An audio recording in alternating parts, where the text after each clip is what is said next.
Yeah, I think we're good. More money. Yeah. Fire in the hole. This is episode 30 of the MVP.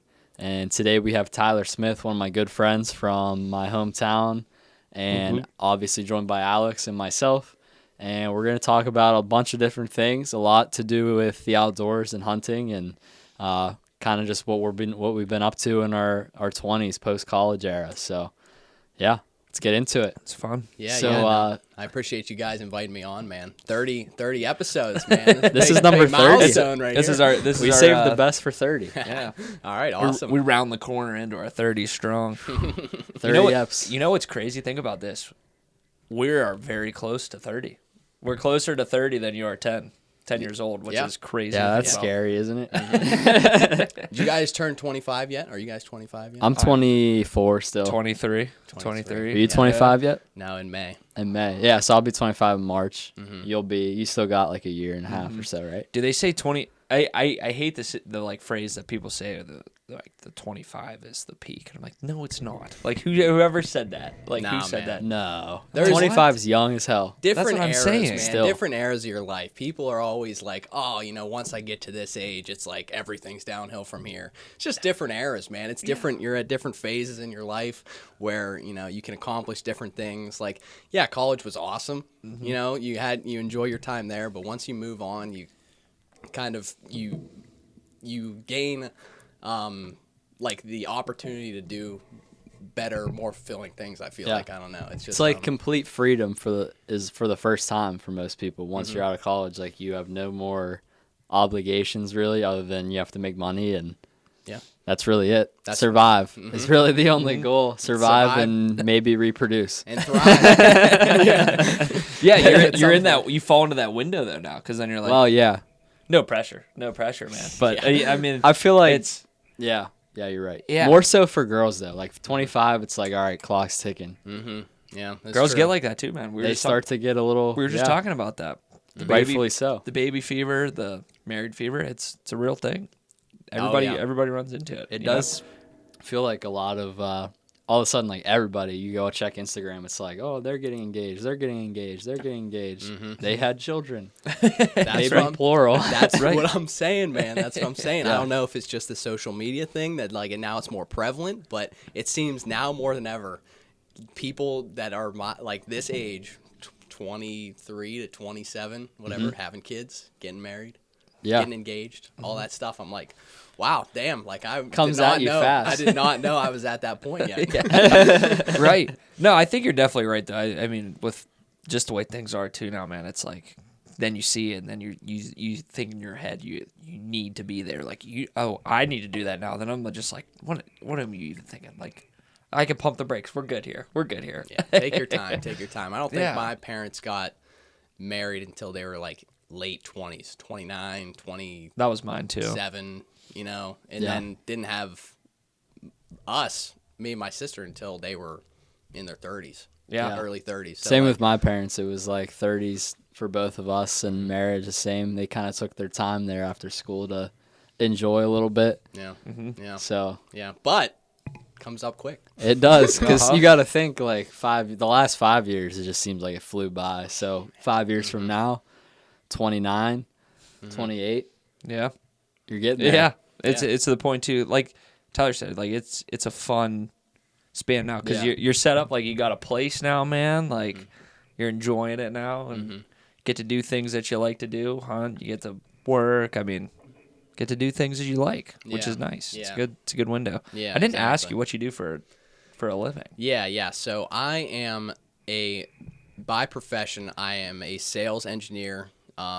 So I sell engineering services basically. So, we have a team of engineers on staff that solve like automation type issues with data collection, analytics. We do mechanical design, assembly, all that kind of stuff. So basically we have a team of electrical, mechanical, biomedical engineers that solve issues for manufacturers, testing facilities, stuff like that, R&D. That's sweet. Yeah, it's pretty cool because everything that we do is custom. There's not one thing that's the same, not one project's the same as another project, which is hard because I have to basically explain that to people on the phone, making cold calls and stuff, telling them, well, we do this, and this, and it's all custom, and sometimes they don't understand, but it is cool. It is cool. I mean, and getting to work with like engineers and like teams that would set that up too afterwards. I'm sure that can always be a challenge too. Yes, it's definitely true. I was an engineer in school. I got a degree in chemical engineering. But engineers have a very specific personality, and you have to learn how to interface with that personality. They like things, this, very analytical, very like get to the point. I want, I don't want to be friends with you. I want to buy this. It's fun. It's fun. Yeah. It's enjoyable if you put your time in, discipline. Just making the calls, making sure you're doing stuff on time. It can be rewarding, man. Mm-hmm. Yeah. Have you done chemical like engineering prior to this job, or was it something that you were just like, I'm gonna just get into this and do this and roll from it? Yeah, so I really lucked out. I just basically just ran blindly into this job, right? Mm-hmm. So I graduated. I was looking for chemical engineering jobs, looking for stuff around the area, and I stumbled upon this listing on, I think it was like Indeed or something, just like a regular job search website, and they reached out, brought me in for, I think I had a Zoom interview first, like an hour-long Zoom interview. They were like, all right, yeah, we'd like to have you in, we'll do an interview with you on site, and you can kind of take a look at the facility. I was like, all right, cool. And they're like, yeah, you're going to come in for 4 hours for this interview. I was like, holy shit. Yeah, you're like, I gotta pack up. Like, God. yeah, it was crazy. So, and I was like, yeah, sure, like I'll do it. Obviously, like I'm gonna, pursue that opportunity. Come in. I interview with the 3 vice presidents. So vice president of like strategy administration, the vice president of engineering, vice president of operations, and then the CEO at the end. So it's like, you're like it's like boss battles, you're like working your way up the ladder, and then the final one's the CEO for the last hour. And it's like, yeah, it was cool, man. It was cool. That's a test in itself too. I feel like whenever you're like go head up with those guys too in your head, and you're like, you don't want to psych yourself out, but you're thinking, you're like, oh, this is the top dog here. I feel like honestly, like interviews, at least in my experience, have been like very much like a mental thing. Honestly, like if you go in with like the confidence and like the ease of mind, you pretty much got it. Yeah, it's just you don't want to like much. You can't get like too anxious or like too worked up about it. I feel like they'll be able to notice, and like that's like not a good it's like kind of a red flag for them in the process. But so what do you spend a lot of time outside of work? Tell us about that. Yeah. So, I try and get into work early so I can leave like, a little bit early. Like, they're very flexible with my hours. It's sales, right? So nice. As long as I get my stuff done, I can leave at, around 4 o'clock, 4:30, whatever. I love to hunt, if you can't tell. We got the layout check out back here. The outstanding studio we got here. The backdrop's unbelievable. Sweet.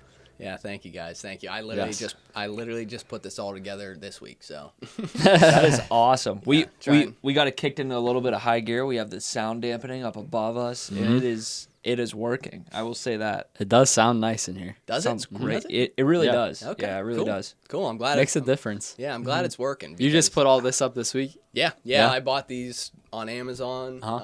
The carpet, bought it on Amazon. That came in, and I just kind of hung it up. You just like, they're basically just like stickers you stick on the back and throw them up there. Makes me want to build one. 100%. Uh-oh. Do I cut out? Yeah. Let's see. Am I back on? Yeah, you're back. back. I am back on. Was it the switch? Yeah. Sometimes good. it'll just come off. We did have a lot of technical difficulties earlier, but we made it happen. We almost Alex with the great save. we almost drove to Best Buy in Bethel Park, but we were our old trusty dusty what's that soundboard? Yeah, worked out. We made it work. We made it work barely, but we made it work. Our marketplace find. Speaking of marketplace, we found this whole entire setup on marketplace. Really? Yes. Wow. That is how we got started. Yeah. Wow, Out of a dude in, where was he? Carrick. was Carrick. I He think it pulled a was like, fast one on you too. He did. I should have called him on it. There was no chance. So Alex he listed called it. me. He's Yeah. at gunpoint on FaceTime. I'm like, no, I'm just kidding. I was like, what? Yeah. He had me locked load. He's like, give me everything you have. And I'm like, sure, just give us the podcast equipment. No, but it was like the day of, we were going to go pick it up. And I sent it to Josh, and I was like, dude, we got a steal here, man. Like, look at all this equipment. I think it was listed at $200 or something like that. Wow, yeah. Yeah. It came with what? 4 mics, 4 things of headphones, the mixer, like basically everything. These arms, everything we needed to just like get going. Yeah, wow. Then the day of, he's like, I had somebody text me actually said that they wanted it. And they said they would be willing to pay $250. I was like, oh, is that so? I'm like, Yeah. sure.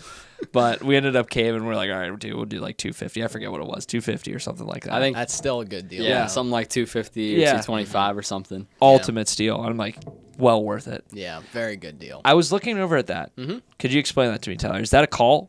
Oh, that tube right there. Yes. Is that a call? Yeah. Okay. So that is a elk bugle tube. Ooh. Okay. All right. So I don't know if you guys are familiar with calling or whatever, but basically it's just a very high-pitched scream that an elk makes in September. So like during their rut, their breeding season, they make this super high-pitched scream. And I don't know if you can see in the camera that top left picture right there.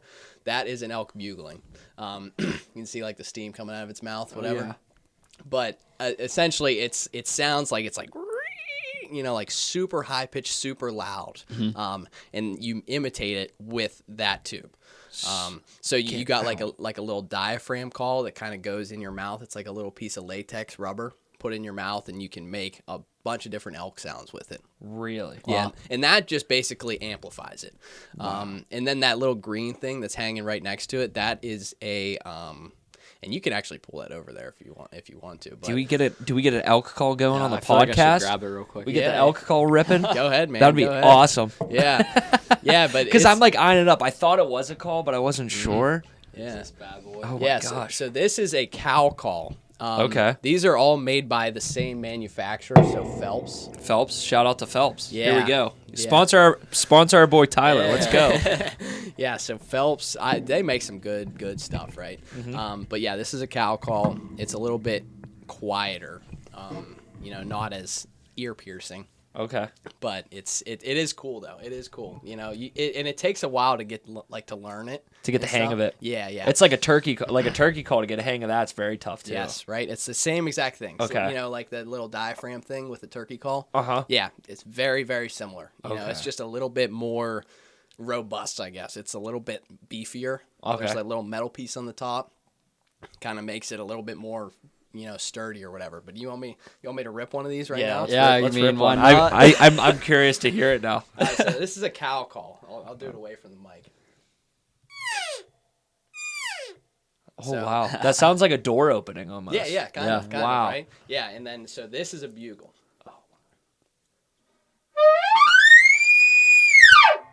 Wow. Wow. So- That's sick. Yeah, it's cool, man. It's cool, That literally sounds like a dinosaur. right? That is actually insane. If I heard that in the woods in the middle of like the night, I'd be like, get me out. Like get me You out. would have no idea what it was, right? Yeah. You would have no No. clue. I seen videos of it with like the calls just from like watching Rogan and Cam Haynes and those guys, and I'm like, that just doesn't seem real. Like that is coming from an elk. It is crazy.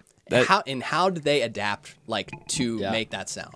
Like a deer does not make that sound. No. How does an elk adapt, over generations to make that sort of sound? It's crazy. It is really crazy. And it to is think about. Yeah, and it is something whenever you hear it and whenever you see it happening in person, you just immediately get the bug for it. You're hooked. Hooked immediately, man. You go out there, you're in the woods, and you see an elk just bugle its head off, screaming right in your face, and it blows you away, man. It's all I think about.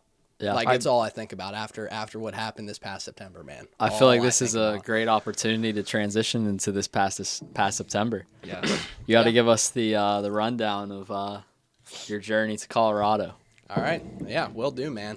So, I think where we should start is probably 2 years ago. So 2 years ago, I graduated college, I was, I stopped playing baseball. I didn't have the commitment where I had to be, all right, I got, whenever I was playing, I was like, I got to hit every day. I got to lift every day. I got to throw every day. I didn't have that commitment. So I was like, all right, man, I always wanted to go elk hunting. Let's go elk hunting. We got And I the was time. like, I got the time now. I can put the time in. I can take some PTO. And I can go out there and chase some elk. So that's exactly what I did, man. I bought an over-the-counter tag in Colorado. And Colorado is one of the few states that still offer over-the-counter licenses. Basically what over-the-counter means is you can just go to a gas station, buy a license, like anyone off the street can. Just like that with an elk. Mm-hmm. Yep. Wow. Yeah, so any resident of the United States. So you could literally go out to Colorado, not right now because it's not the license buying season, but in the season you can just go out and buy one. Really? How does it work in PA then? Sorry to interrupt. No, you're Because good. I'm curious now. No, these are. Is it a raffle process with Pennsylvania? Yes, Okay. exactly. And that's a great question because a lot of people think that it's like really unattainable to get an elk license. It's like, completely. That's what I always heard. I didn't know if that was taboo or not, though. Yeah. It's really, I mean, it's getting harder. You used to be able to just buy over-the-counter licenses in any state. Really? 30, 40, 50 years ago, whatever. So it's definitely getting harder. But yeah, so for example, in Pennsylvania, we do have an elk population, a breeding population. They put elk in Pennsylvania in the early 1900s, I believe. Some elk from the Rocky Mountain Elk Foundation basically shipped elk out to Pennsylvania, put them in north central PA where they had, a pretty good habitat, and basically let them roam. It was a pretty big investment. They sent a lot of elk. It was a lot of money. I can imagine. But they, they succeeded, and now there's a breeding population, everything. But every year they have a raffle. It's like $15 to get in the raffle, and your odds of drawing a tag are like 0.01%. Are you serious? Yes. Wow. Yes, it is. Holy shit. Yes, there's a lot of people that want to hunt elk in PA because PA is honestly very, I guess not notorious, but very famous for having trophy elk because they're huge. you Yeah. know? I was in St. Mary's hunting there, and the elk population was absurd. Yeah. Like, Yeah. even they're bulls, right? The male are called Yes. bulls. Yes.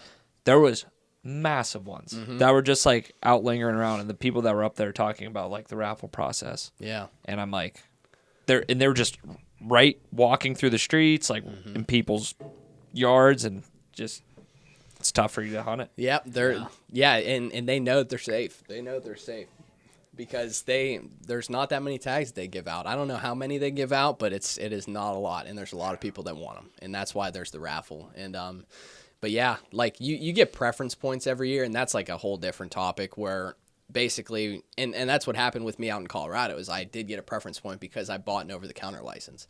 So I originally applied for a draw unit. So Colorado is broken up into a bunch of units. Like, I don't even know, probably like 100, maybe even more than that. And every specific unit has a specific draw odd. So if you have a certain amount of preference points, or if you have no preference points, your draw odds depend per unit. And then again, there are some over-the-counter units, like I said. Basically, whenever you buy your license, you apply for a draw. If you don't get the draw, you get a preference point. But even when you get a preference point, you can still get an over-the-counter license. Does that make sense? Oh yeah. Yeah. Yeah. So in PA, you gotta get like 30 preference points. Yeah. But- You gotta be up there. Yes, exactly. But in Colorado, I got one preference point from last year, and last year I was unsuccessful. We went during the rifle season, saw one elk before shooting light, wasn't able to get a shot, and kind of spooked it away. But it was still an awesome experience. Loved it. I was like, I'm coming back. 100%. It does not matter how much it costs. I will be back here. And this is all like DIY, like do it yourself. Do it like me and my dad just went out basically. No That's guide incredible. or anything like that. Really.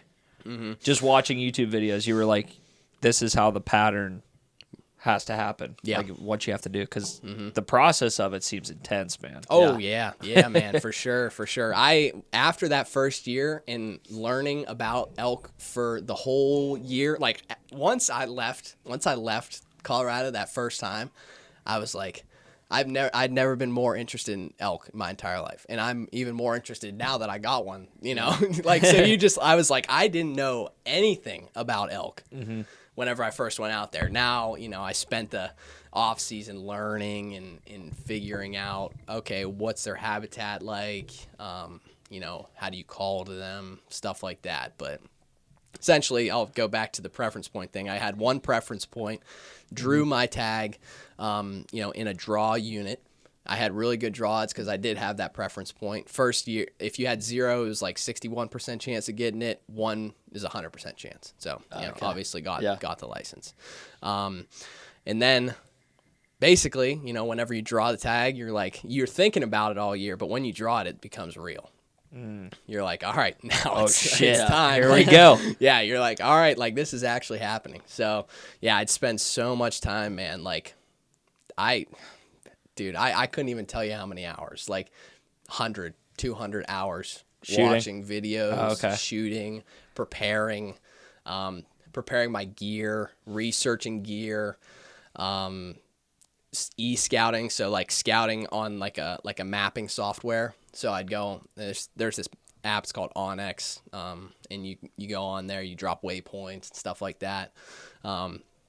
So dude, spend so much time. So how does the scouting app work then? Is it track like your hunt and where you'll be going on like the hike? Okay. Yeah. So imagine basically like Google Earth, except on steroids. It gives you topographical lines. So like elevation gain, drop, you can put routes.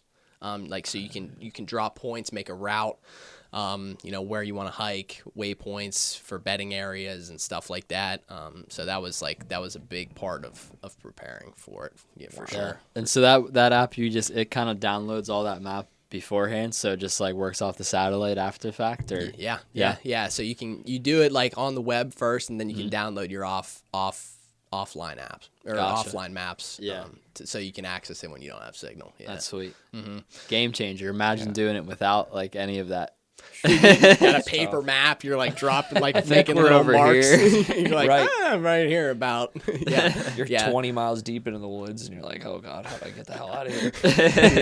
Yes, exactly. It's like the same thing with just GPS in your car. You're like, I have no idea how you're getting around, driving around without GPS. It's crazy.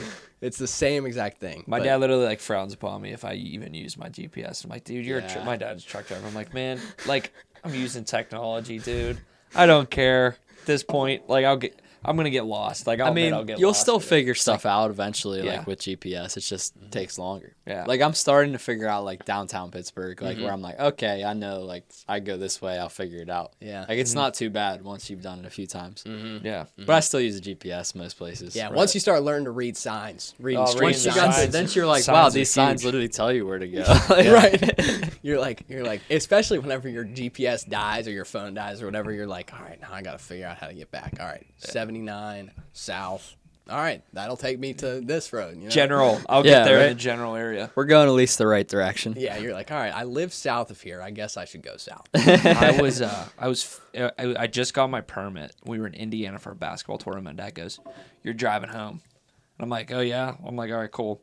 He's like, no phone, GPS. I'm like, all right. He's like, it's a straight shot. And I'm like, all right. Every single sign we pass, I'm like, Dad, we good? Dad, we good? Hey, am I supposed to turn here or keep going? He's like, shut up. You're fine. Keep going straight. I'm like, all right. I keep going straight.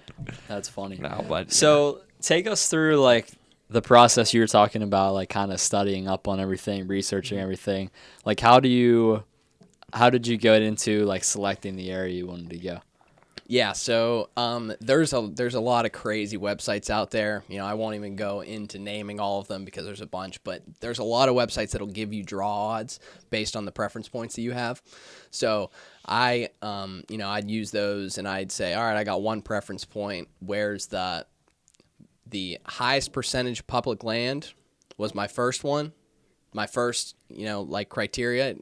I'm trying to shoot for anywhere above like 80% of the unit being public land, which is crazy to think about out in like, Yeah. you're like, and these units are 700 square miles. Crazy. 80% public land. Yeah. You're like, holy It's unheard crap. of here in PA. Yeah, right? Exactly, man. You're like, holy cow, that is a ton of public land. But it is cool, man. And then my second criteria would be success rates. So it gives you success rates on past hunters going in there and killing elk. And on average, I think in Colorado, on average, it's like 15% success rate for all hunters, all manners of take. So like bow, rifle, muzzleloader, everything. 15%. 15%. Yeah. Wow. And there's a lot of people that go out there and hunt elk. There's a lot. Yeah. Wow. A couple 100,000. I have a question. I don't know if there's 100. You might have maybe covered around this there. already, but so with the tag, do you have to like pre-select like the unit you want to go to? Yeah, so you Okay. basically apply to the So then to a they take specific those unit. to make those stats. They'll be like, okay, well this amount of tags was filled, and these ones weren't. Okay, Yep. gotcha. Yep. That makes sense. That adds up. Yeah, Yeah, so and then once you narrow down, you're like, all right, I can draw this unit, got a lot of public land, good success rates, good draws, all that stuff. Then you're like, all right, I'm gonna put in for it, and you go on their website. There's a specific hunt code for the type of weapon that you want to use and the unit that you're gonna go to. So you type in that specific hunt code, which you can find on in their magazine, their brochure, their website, whatever. And basically wait until they draw your name. Yeah, That's crazy. and they'll shoot you an email. They'll be like, congratulations, you drew unit blank, right? gotcha. Wow. Yeah. It's like, get the plane That's sweet. ticket. Here we go. Yeah, right. Here we go. Just that part's a lot more sophisticated than you'd think. Like, Oh, yeah. a lot more into it than just like showing up. Yeah, and listen, man, that is one state. There's like 7 states. Well, what is it? There's Montana, Idaho, Colorado, Utah, Arizona, New Mexico, Washington, Oregon, Nevada. There's not really a whole lot of tags to go around there, but every single state has a different process, a different set of rules that you got to follow. Man. Dude, I don't like That makes it it's insane. confusing. Yeah, it makes it so tricky. confusing, dude. I got spreadsheets. I got all this stuff on my computer. I'm tracking my points. I got to buy points in other states because I want to hunt there at some point. I'm buying points in Arizona, knowing damn sure I'm not going to be hunting there for another 6 years. You got to start now. Yeah. Wow. That's crazy. That is a commitment. It is, man. Now It is that is. just for elk? Is just for elk in Arizona? Any animal? Oh, and wow. every single animal is different. And it has its Jeez. different point tiers. Wow. Yes, you buy points for specific animals, so you can. Oh, so can you And different transfer? tiers, Can yeah. you transfer the points over? Like, say if you were to buy points for like an elk hunt, could you transfer it to? Nope. No. Nope. Wow, they're Yeah. good at what they do, man. Yeah. They Yeah. got it's hunters. insane. They got them. Yes, they do. They're man. like, we know what you want to hunt, and we're like, we're not gonna make it easy on you guys, So you're gonna have to buy in. And I think that's a huge barrier of entry to a lot of people is just they don't yeah. understand. Like I didn't understand. I was just like, They hell, look I- into it a little bit and they're like, yeah, this is too complex. Next. I'll stick to deer. Like, Yeah. I'll stick Yeah. to yeah. Yeah. But everybody, like, I think now, like, with dudes like Rogan and Haynes and all those guys, man, everybody is on the elk kick after you hear an experience like something that even like you have went through, and you're like, damn, that sounds Yeah. incredible. All right, so you draw the unit. Mm-hmm. What's next? So a lot of research. You do a little bit of research beforehand to pick the unit. You want to make sure it's good elk habitat, all that stuff I just mentioned. Once you actually draw the unit, you're like, okay, I'm going here. Like I need to go through this with a fine-tooth comb and find every little crack and crevice and drainage and valley that elk might be using. And that's a huge part of like the mapping software. Again, it's like it's so HD. You've been on Google Earth, you've been on Google Maps and stuff, and you can see like individual trees you can see. So just defining and learning the habitat of elk. So like thick south-facing, like thick brush, south-facing slopes, probably going to be a bedding area. South-facing slopes with open, meadows and parks and stuff like that. All right, probably going to be a feeding area. Flat areas, probably going to be a watering hole, just figuring out like how the elk move around the landscape. Because, the hardest part about elk hunting is finding elk. The landscape is so vast and the animals are so big. They just need to feed and they need to move constantly. It's not like deer where you can narrow down, okay, I know that this deer is in this 1 mile, this 1 square mile. It's like, okay, this elk could be 80 miles that way. Yeah.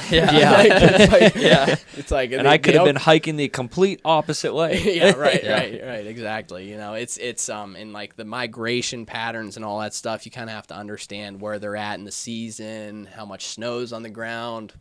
That comes more into play like in the rifle seasons, because like in September there's not really a whole lot of snow. It's still pretty warm. But just learning the landscape and stuff, and really nailing down, I showed you my map with all the points, waypoints and stuff. It's like, if you're zoomed out, it's like, it just looks like it's all waypoints. A glob of red. He'll have to show you it off the thing, but it's like very detailed. I'm sure. Very, like color coordinated, you gotta, like I had plans A through Z and then double A through double Z, like, you're like nuts. You're like, all right, if this doesn't work, we're gonna pack up, we're gonna move to another place, we're gonna try this place, we're gonna hike around, listen, bugle a little bit, locator bugle, stuff like that. Yeah, it's crazy. Now, whenever you went this past season, was it archery? It was muzzleloader. Oh, okay. So the archery and the muzzleloader seasons overlap. Muzzleloader's kind of in the middle. Archery season is usually, most states, it's all of September. So September 1st through September 30th. And the muzzleloader season was, I believe, September 9th through the 18th, maybe. Okay. Something like that. So right smack dab in the middle. Bulls should be bugling. Kind of like that's like at the onset of the rut. Mm-hmm. So like it's still pretty warm early September, starts getting later in September, a little bit cooler at night. Their testosterone starts to spike. That's whenever they start running, they start bugling, they start chasing cows. Man. So you used a muzzleloader this past hunt? Yes. And Colorado actually has some interesting rules because a lot of states you can they don't really have very strict muzzleloader rules. Right. Colorado, you have to use iron sights, so open sights, Wow. no scope, and you can't use pellets, which in a muzzleloader, modern muzzleloaders at least, they have these little pellet things. They're black powder pellets, and you basically just drop down the barrel, push the bullet in, and you put the primer in the back and it ignites the pellets. Well, in Colorado, you got to use powder.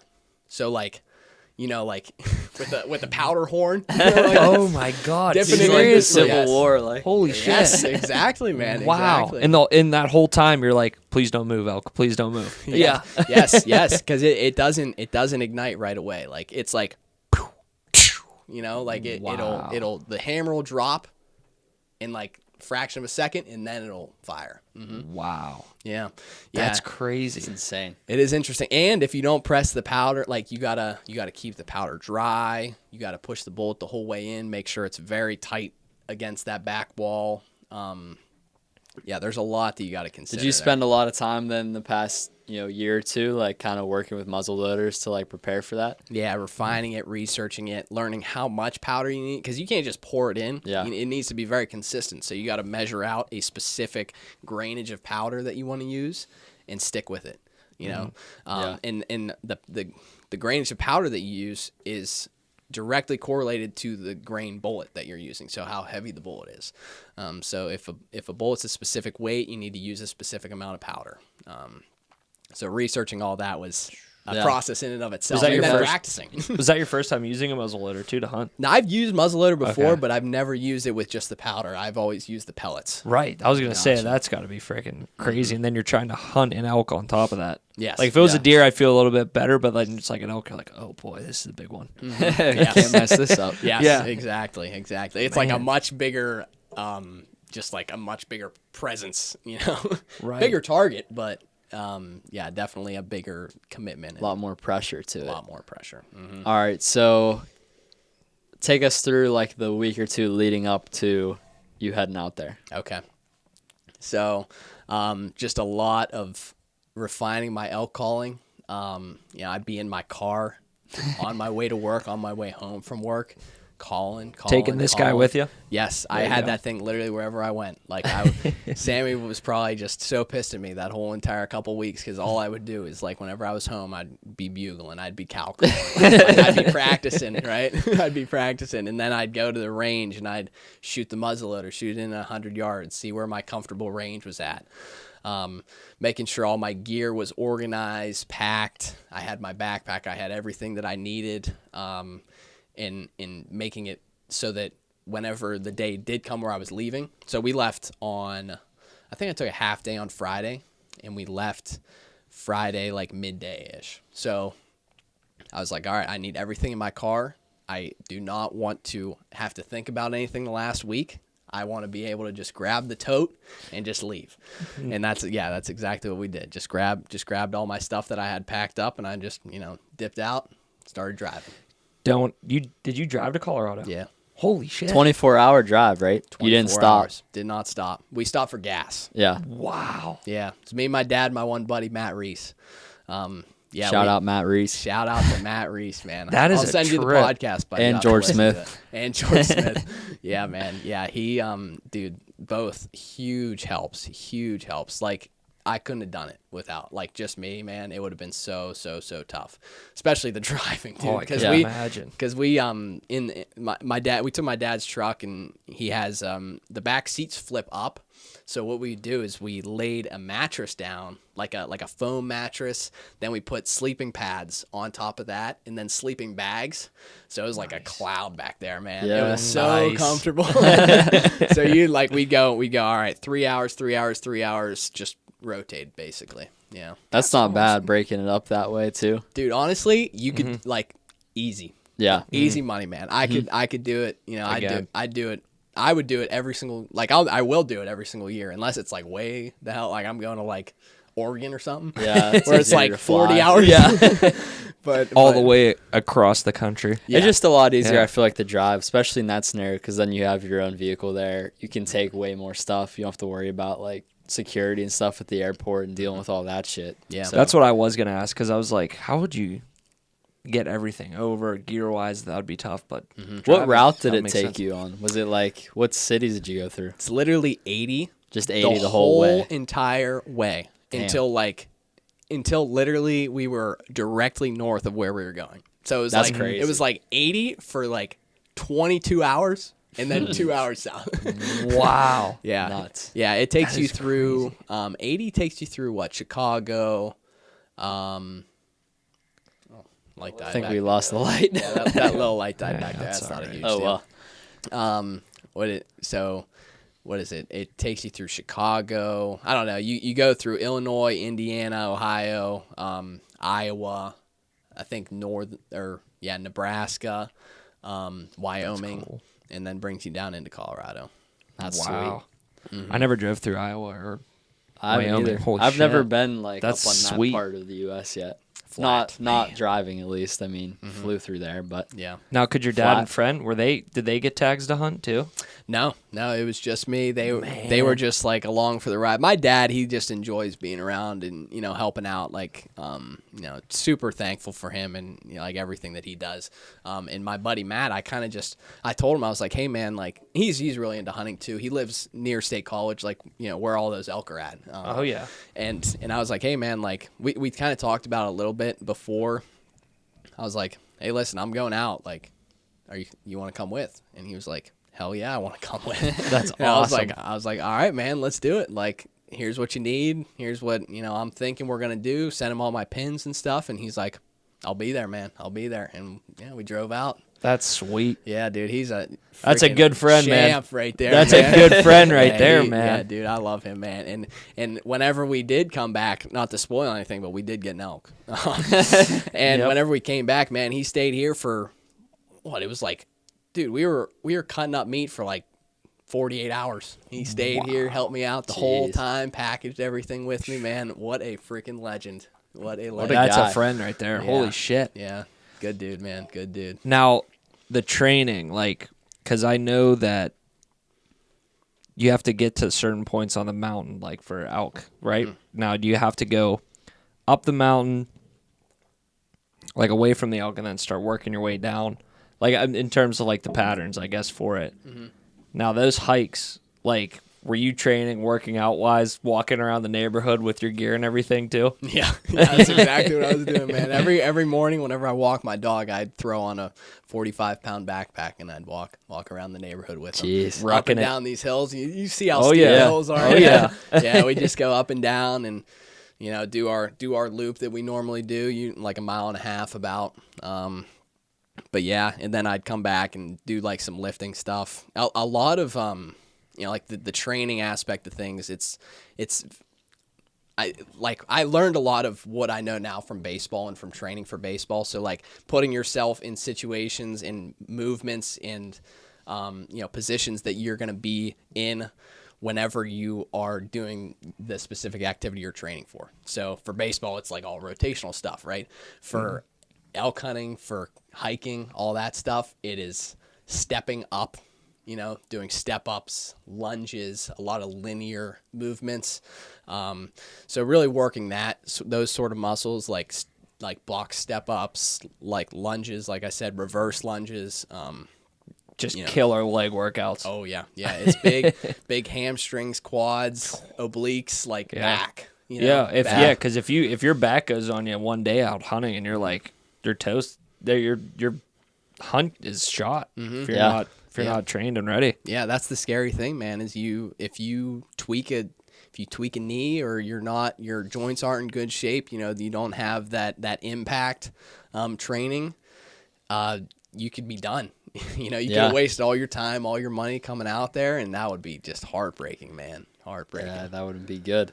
There's just a lot to think about when you think about it, like the whole physical aspect, the conditioning aspect, how you're going to get there, the gear you need, because it's not as simple as like deer hunting in PA where you're going in the woods and you're leaving at night and sleeping in your comfy house. Like there's a lot more to think about. So it's interesting to see like all that went into it and stuff. Yeah, it is very, very cool. The whole process, man, dude, I love the whole process of preparing for it. It's just something that, you can take pride in. You learn a lot about yourself.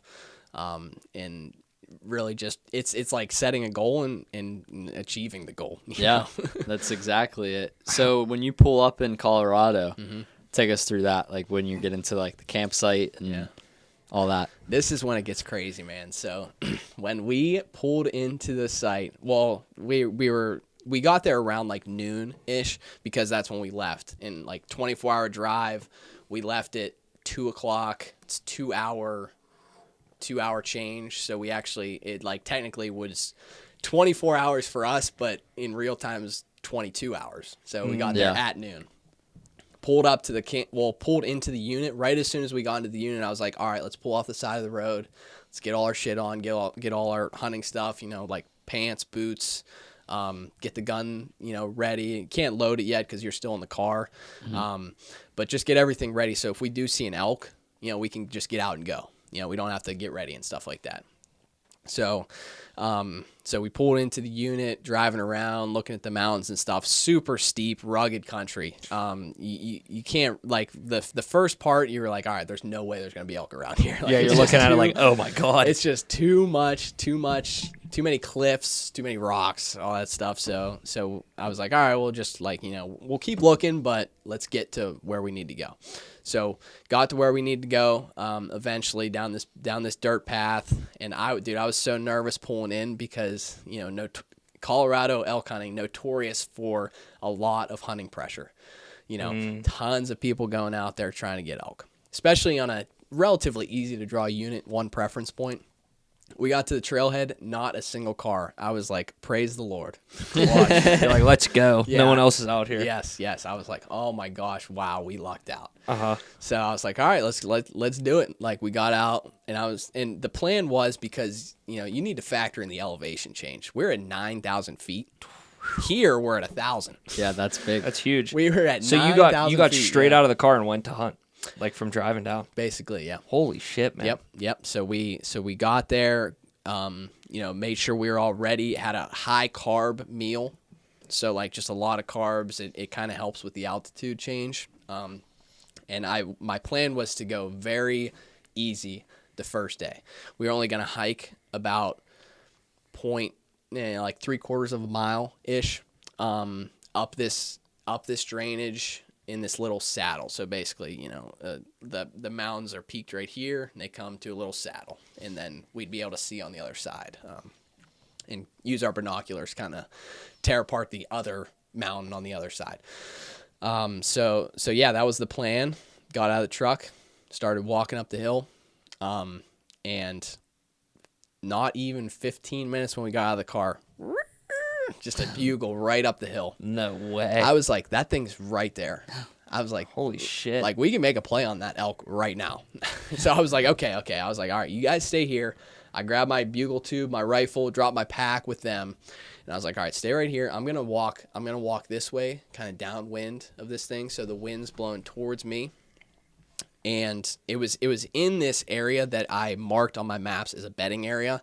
And around noon, they kind of get a little bit riled up, especially if they're with cows. They'll start bugling a little bit. They'll start like kind of pushing them together, just making sure that they're all the cows are accounted for, right? So I was like, all right, they're probably bedding right there, like 400, 500 yards up this mountain. So I was like, okay, I'm going to circle downwind, take my rifle, my muzzleloader, take my calls, all that stuff. Started walking, and I kind of got within the area where I thought it was at. Started seeing huge scrapes on the trees where they're rubbing their antlers against the trees. I would have got jittery. I would have been like, oh god. I was like, this thing's in here. Yeah, you're like, oh god. Oh Yeah. boy. Started seeing elk tracks. Started seeing elk sign.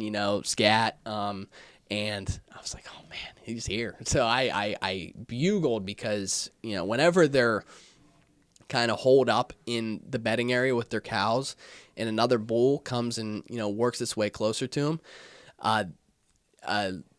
if that bull say bugles or whatever, it'll get real defensive. The bull will. So I tried to give him like a challenge bugle, just let it rip right near him, and the wind was howling. It was blowing pretty hard at that point. Blowing downhill, and then it started swirling, and it was doing a bunch of crazy stuff. And once they get your wind, it's done. They're in the next drainage. Once they catch it, over. once they catch your scent, Yeah, are they like a bear? Yes. Like, because I've heard that like a bear can pick your scent up like that. Oh yeah, just like a little gust of wind up the hill, man. Game done over. Done for. They're all Wow. gone. So I was like, oh man, this is getting sketchy. And I was calling. He wasn't responding. I was like, man, I might have messed this up. So I was like, all right, whatever. It's first day, Yeah. First day. I was like, And you heard something. Yes. That's awesome. Yes, heard something right off the bat. I was like, could not be better. Could not be better. It was like 2:00. You know they're there. You're like, you know they're there. Yeah. Yes. I was like, we are in them now. Yeah. I was like, all right, let's go. So I made my way back to my buddy and my dad, and I was like, all right, let's finish. Let's go back up to finish the plan. That elk, I stopped calling, stopped everything. I was like, whatever, we'll let him go. Might have ran away, might still be there. I'm not sure. So we went around, kind of avoided that area a little bit. Went to our glassing point. Glassing's, whenever you're looking through binoculars at the hillside, trying to find elk, whatever. And also, I guess I should mention, I did have a mule deer tag too. Because I was like, all right, I probably should get two just in case, just in case we see one, I might as well just shoot it. So, and it was an easy to draw mule deer tag. Yeah, I didn't have any preference points. I got one. So, Nice. But anyway, yeah, I got to the top, started glassing, started looking through the binos. Ended up spotting a bear, actually, black bear. Really? Wow. Yeah, a couple miles away. Wow. It was way the hell off, but yeah. Did you decide to walk in that pattern? Did you decide to walk that way still after seeing the bear? Oh, well, so we were on top of the mountain, right? He was like down this huge valley, up this other huge valley, and he was moving away from us. There was no way we were catching him. Getting close. Yeah, there was no way we were getting close. But I was like, all right, whatever, Good day, saw a bear, heard That's an cool. elk. I was like, damn, man, we are in the This shit. is is different hunting over here. Yeah, dude, it was cool, man. It was cool. So yeah, that was kind of how the first day went. Started walking back, and man, did I underestimate the elevation and the water situation, dude. We were so thirsty by the end of the day because it was so dry. It was hot. It's probably like 60, 70 degrees. Really? Sunny, really dry. Like out there, it's very arid. So yeah, we were super thirsty. Got back to the truck, like it was way past dark because we were at that glassing point when it was dark, and it probably took us like a good 45 minutes to get back to the truck. Wow. Yeah, so eventually got back there, literally just sat down, chugged water, ate dinner, went to bed. And that was kind of our first experience. It was really, really cool. Did you have a cabin out there? No, we stayed. So I have I don't know if Tented you up? saw on my truck out in the driveway. I Yeah. got like a rooftop tent. Nice. Yeah, so we stayed in that. That was like kind of our base camp.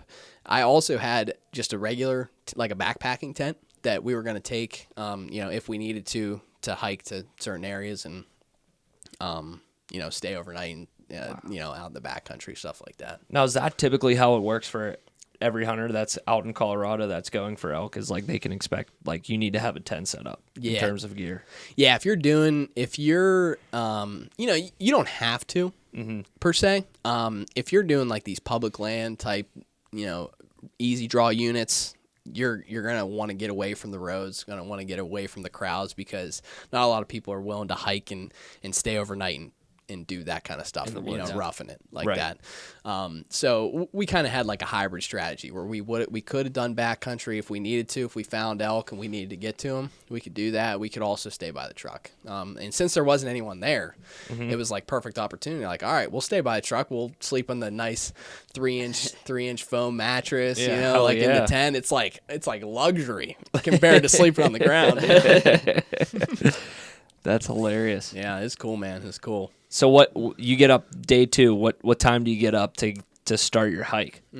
Yeah, so day 2, day 2 started off crazy, man. It was nuts. It was like immediately right as soon as I got up. So I woke up probably around, I don't know, maybe like 4:45, 5 o'clock ish.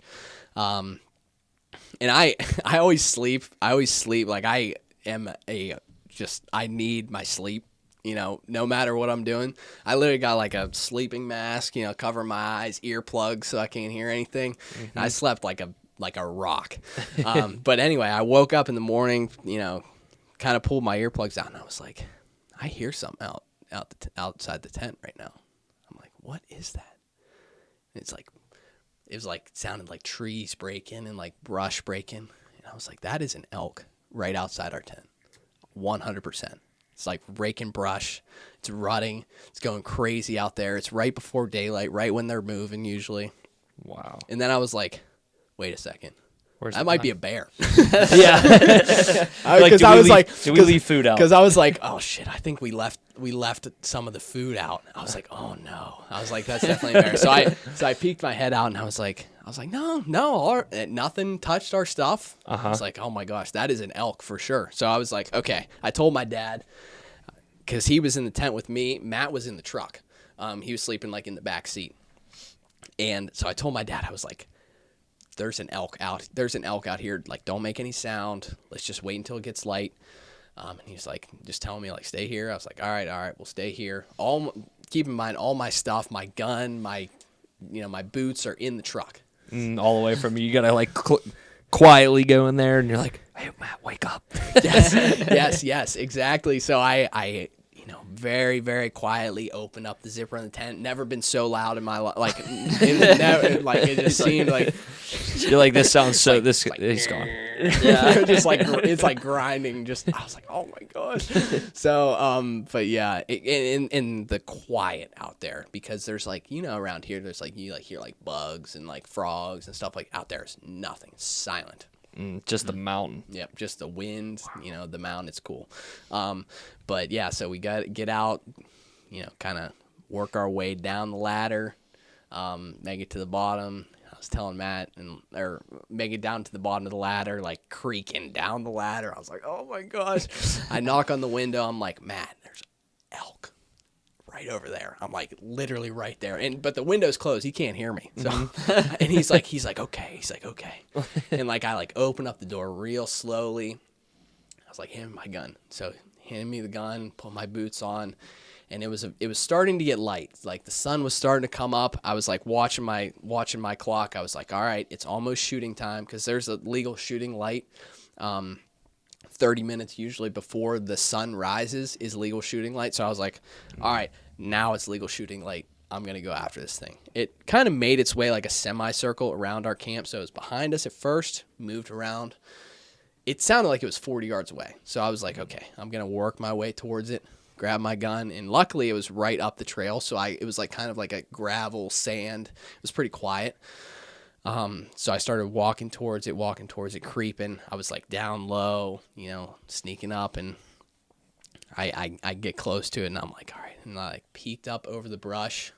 Huge paddles. A giant moose. Oh, no way. Yes. Holy shit. A giant moose Holy was standing shit. there, dude. It was No huge. way. It was huge, man. I was like, holy shit, it's a moose. I'm an idiot. I didn't even know they would be in Colorado. Yeah. That's insane. Mm-hmm. Yeah. Wow. Yeah, they're more. I mean, the first year I went, we saw like 3 moose. We saw a cow, Really? a calf, and a bull moose. Wow. My first year.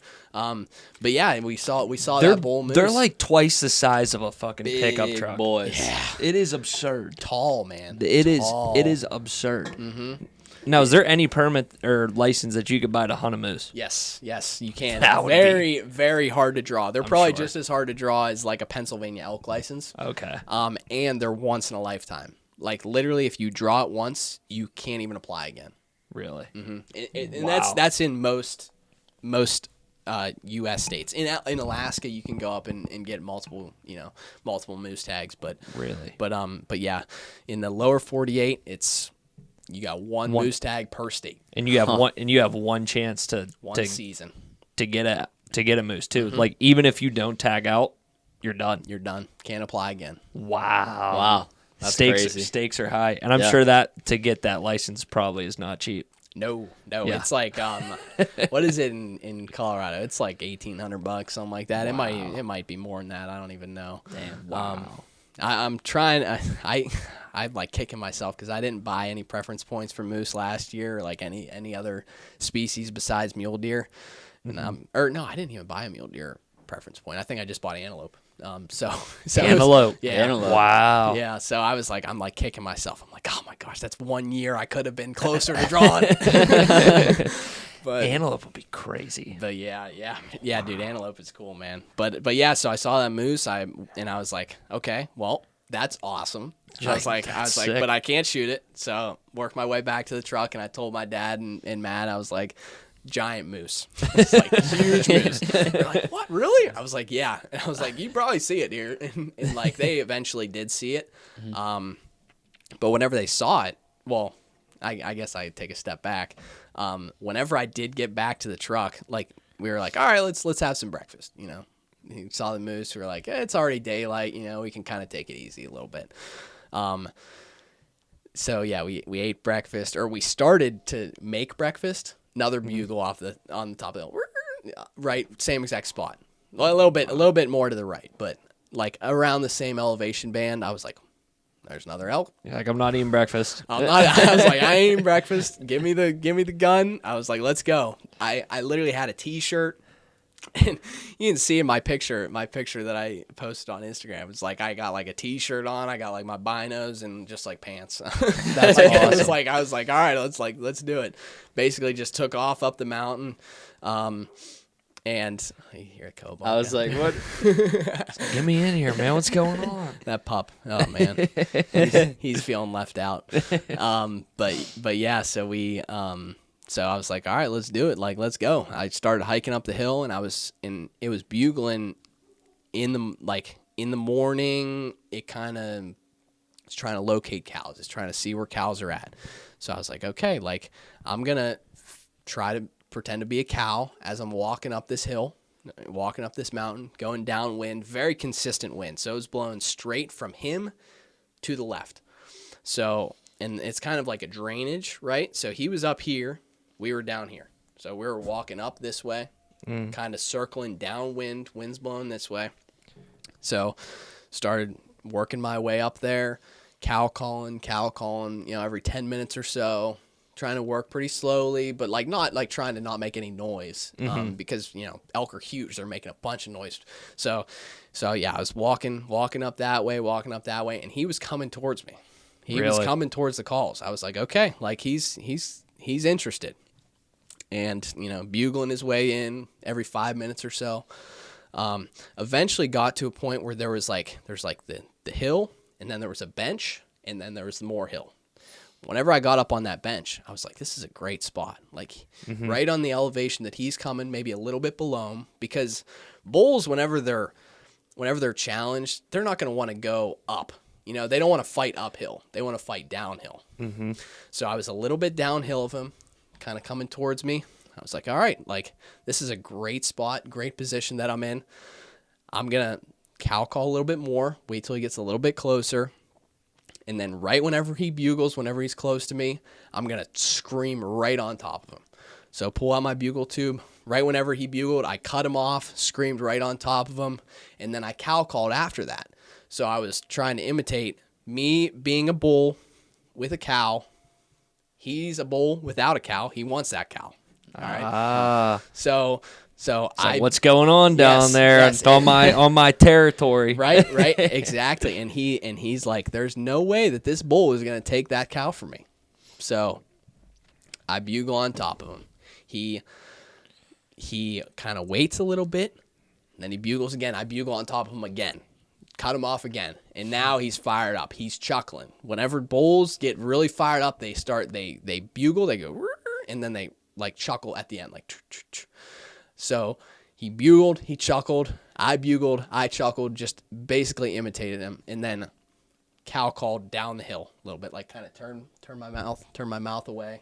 Cow called down the hill, imitating that the cow's down this way. I'm up here, and he's coming, man. He's coming. My dad and my buddy, they were saying, they were like, whenever you guys were both bugling, we could not tell which one was the elk, which one was you. Like we were that close. Wow. Yeah. That's crazy. That is insane. Yeah, it was nuts, man. And just, dude, like the moment is etched in my brain forever whenever he comes up that rise, peeks his head out, comes out behind the tree, and just like something out of a movie, just right in my face, like directly at me. He was looking straight at me, just bugled, like screaming at me, chuckling at me. Wow. I was like, holy cow, this thing is huge. Yeah. I was like, whenever I saw the antlers, I was like, oh my God, it was like bigger than I ever could have like expected. And I was like, wow. And he came up like 120 yards away. Like I ranged him. I pulled out my rangefinder. I ranged him. I was like, all right, he's 120. My effective range is around 100 yards. I'm going to wait until he comes a little bit closer because he has no idea I'm here. He still thinks he's chasing this cow that's down the hill. So he, starts walking towards me, kind of circling, but he's walking like directly in line with me, man. Like, does he not get afraid by like seeing you as not being like a bull? Like, can he see you where you're standing at? Because I was always curious by that. Yeah, but he could not see me. He had no Really? clue I was there. Oh, okay. Yeah, he had no clue I was there. And it's really crazy because I was like raking trees and stuff, imitating, because bulls will rake trees and everything. Right. Yeah, he had no idea. He was coming right towards me, man.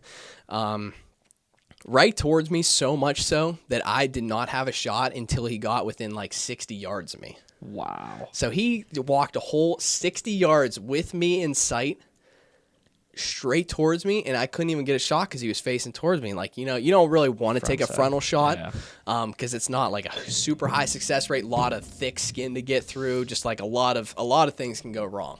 So, he's walking right towards me, and I was like, man, calling down this hill. Like, whenever he wasn't looking, I'd call down the hill. Keep walking. Trying to get him to turn broadside. Yes. Yeah. Eventually, walks, turns. I'm like set up on the tree. I'm right behind the tree. I'm like, that's my shot, man. Just smacked him right in the breadbasket. He pinwheeled, spun, took like 3 trots, and I was like, and then he stopped. He was walking, and then he boom down. Dropped. Right in sight, man. Dude, crazy. 100 yards away. Right in my line of vision. I was like, right whenever that happened, dude, I just sat down. I was like, oh my gosh, dude, I cannot believe that just happened. I cannot believe that just happened. I would have been shaking. Dude, I was so close to him. I could hear him breathing, like after I shot him. Like it was like labored breathing. It was like, yeah. Like I could hear. It was crazy, man. Holy shit. Day 2. Day 2. Whew. Man. 7:23 In the morning. in the morning. Wow. It's incredible. That is nuts. I can't believe it. I still Yeah. can't believe it. It's insane. It gives me goosebumps just like thinking about it, man. Yeah. Like, I mean, when you're in the woods, even seeing like a deer or something, I mean, is pretty surreal. But Yeah. to see something that looks like that guy up there, Yeah. I Gets you mean, going. Wow. Oh, yeah. Gets you going, man. Wow. That's absurd. So then after you, now how far away was Matt and your dad, like from where you were? Yeah, Did they let you just like kind of go up and then you were calling in and then they were just kind of scouting and just chilling out? Yeah, so they were by the truck, and I just told them to stay there. I was like, you guys just stay here. It was literally, we were 400 yards away from the truck. Oh, wow. 400 yards That up the is hill. awesome. Damn. And, like, it was so close, and they listened to the whole thing. After I shot, I had a radio, and I gave it like 30 minutes. You know, usually, like, I knew it was a good shot, and it probably didn't have to wait that long, but I was like, just to be safe, you know, I don't want to spook him or anything before he's actually dead, so I'm just gonna give him 30 minutes, and then I'll go up and I'll check, make sure he's there, and then I'll call him in. So I just sat there by myself. 30 minutes, short sleeve t-shirt. I was freezing. I was so cold. It was all windy and stuff. And I just sat there and I was just thinking about it, man. Just thinking about what happened, etching it into my brain forever. Yeah, eventually.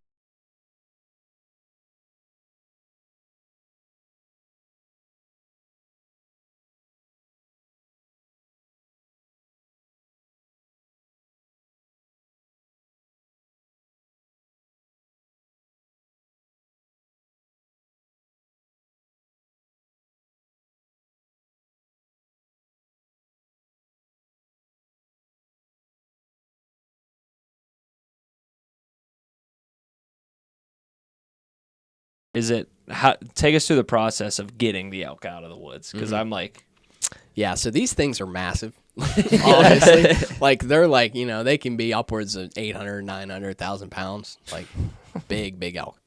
Yeah, that one was probably closer to like 600, 700 maybe. I don't know. It's a big animal.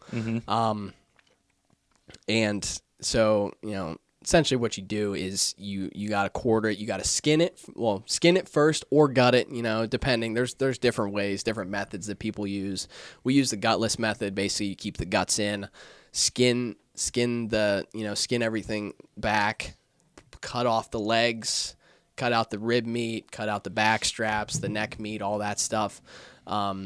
Throw them in game bags, which are just basically these white bags that keep the meat, you know, they keep the flies off the meat. So put them in these bags, lets them air out, you know, they're like permeable.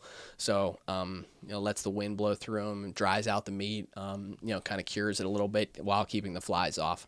Whenever we put the meat in the bags, we sprayed it with citric acid mixed with water. And that basically helps with the flies too, makes it cure a little bit better. It's like it's the you know, best thing that you can do for meat to keep it fresh. okay. Especially it was like a little bit warmer, you know, it wasn't super cold, so we wanted to make sure that it was nice and fresh. You know, so yeah, cut all the legs off, cut all the meat off, you know, all usable meat. Cut the head. We didn't keep the cape because, you know, I like European mounts usually. Yeah. And also I don't want to pay Oh my God, I can only $1,200 imagine. for a short mount. Yeah, I can imagine the short amount on that thing, how much that would be. Yeah, and where the hell am I gonna put it? Yeah. man? In It's the like truck. it would literally Yeah. take. It would. You're literally sitting on the take- couch and it's sitting next to you. Yeah, right. And It's like trying to take it back too. I could imagine you're Yep. probably like, oh my Yeah. God. Dude, the cape's an extra 60, 70 pounds. Like, not to Jeez. mention the legs and the meat. It took me and Matt 3 trips each. Wow. You know, and they weren't light loads. No. They were, you know, heavy loads, 3 trips each. Take the head off, take it back to the truck, hang all this stuff up near the truck, and we were like, all right, sweet. Like, we got everything. It took us probably a good 5 or 6 hours to get everything I was going to say, that's a down whole and out of day. the woods. Yeah, That's yeah. a whole day. Damn. Yeah. Imagine if you crazy. were deeper, like far away from the truck, like you said, It you were would've 400 yards. Yeah. I mean, a lot of those guys that whack them are like miles and miles and miles away. And that's what we were planning on doing, man. I was like, all right, we're probably gonna have to pack this thing like a good 2 miles, but it just worked out where it was right next to the truck. It's a perfect first hunt there for you, man. Yeah, Perfect. can't go any better than that. Yeah, it worked out so well. Yeah, I ain't one to pass up the low hanging fruit, especially the first time. Hell no, man. That's No, not freaking at all. awesome. I'm gonna check this laptop real quick just to make sure we're Still running? Still recording. Okay. Does it have a... Now, with elk, is there any certain regulation that a bull has to fall under, like with deer around here?